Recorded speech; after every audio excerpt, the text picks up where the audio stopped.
Socofé, c'est l'outil d'investissement des pouvoirs locaux wallons dans la transition environnementale, transition énergétique. Concrètement, Socofé, l'outil d'investissement des pouvoirs locaux, s'est fixé 3 missions. 2 missions qui sont historiques, mais qui sont en constante évolution. C'est notamment l'ADN de Socofé de gérer ses participations en Publité et Publigaz, qui sont des holdings fédéraux actionnaires de référence d'Elia et Fluxys, les 2 gestionnaires de réseaux de transport belges. Et seconde mission, investissement dans l'éolien offshore. Socofé était dans les pionniers avec l'investissement dans le premier parc Sea Power au début des années 2000. Et une 3e mission plus récente qui est de développer des projets innovants et structurants sur le territoire wallon en partenariat avec des pouvoirs publics et privés, mais sur notre territoire en Wallonie. Nous investissons souvent des grosses sommes dans des grands projets. Si vous regardez dans notre bilan, par exemple, on parle de l'ordre de 650 millions d'euros en valeur comptable qui sont investis. Évidemment, Publité, Publigaz et donc Elia et Fluxys représentent la majorité de ces investissements. Mais l'éolien offshore, nous sommes dans 3 parcs, Sea Power, Rentel et Seamed, ce sont aussi des dizaines de millions d'euros. Et nous avons investi plus récemment alors, dans des projets de parcs de batteries et dans une société d'installation photovoltaïque où là aussi on parle de grosses sommes comme on dit.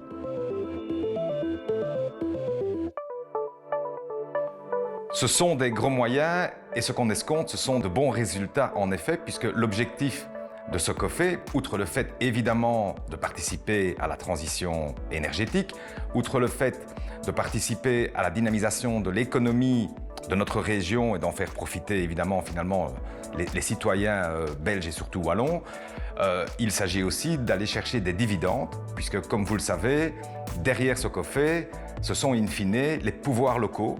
Et Dieu sait si aujourd'hui les pouvoirs locaux ont besoin de sous pour pouvoir subvenir au bien-être des citoyens. La Socofé est une SA avec un actionnariat à majorité publique et est détenue aujourd'hui par des représentants des pouvoirs locaux des 5 provinces wallonnes. Donc l'entièreté du territoire wallon est représentée chez Socofé avec quelques institutionnels par ailleurs. Mais donc il n'y a aucune action Socofé à vendre au jour d'aujourd'hui. Quand on voit aujourd'hui les enjeux qui sont devant Elia et Fluxys en termes de transition énergétique, c'est énorme et c'est l'avenir, on en a besoin absolument pour demain. Elia va devoir évidemment renforcer et étendre ses réseaux électriques pour, d'une part, acheminer les énergies renouvelables, qu'elles viennent de mer du Nord ou d'ailleurs, faire face à l'augmentation de la demande en électricité. On parle d'une augmentation de plus de 50% en électricité au niveau des industries à 2030. Pensez simplement aussi à la mobilité, les voitures électriques, pensez aux résidentiels, les pompes à chaleur. Donc renforcer le réseau Elia, c'est une nécessité dans le cadre de la transition environnementale. Du côté Fluxys, il y a un virement stratégique qui se met en place également puisque aujourd'hui, on sait que l'évolution du gaz naturel en Europe de l'Ouest, en tout cas, va plutôt aller vers une diminution de la demande. Par contre, on aura besoin d'autres molécules qui sont plus climate friendly, comme l'hydrogène, comme le gaz naturel synthétique. Et donc, Fluxys est en train de dessiner ses plans stratégiques et les infrastructures de demain qui vont pouvoir justement acheminer cet hydrogène, acheminer ce gaz naturel synthétique et aussi, et c'est important, pouvoir évacuer le CO2, parce que nous avons des industries, et principalement en Wallonie, qui, quoi qu'elles fassent, vont émettre de par leur process industriel du CO2. Et donc il faut capter ce CO2, aller le réutiliser par ailleurs ou le stocker dans un ancien puits pétrolier ou gazier qui est épuisé. Mais il en va de l'avenir de notre industrie.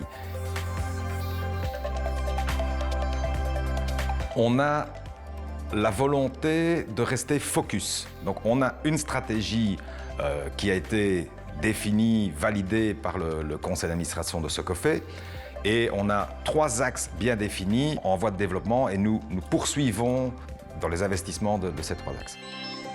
Nous cultivons évidemment des valeurs telles que le durable, et évidemment, c'est en ligne avec nos stratégies, mais on aime aussi de pouvoir faire preuve d'audace. Et c'est là qu'on retrouve ce côté pionnier que peut avoir Socofé. On en a parlé pour Seapower, premier parc éolien, Historlux, premier parc de batterie. On a ce côté oser et miser sur les bonnes technologies.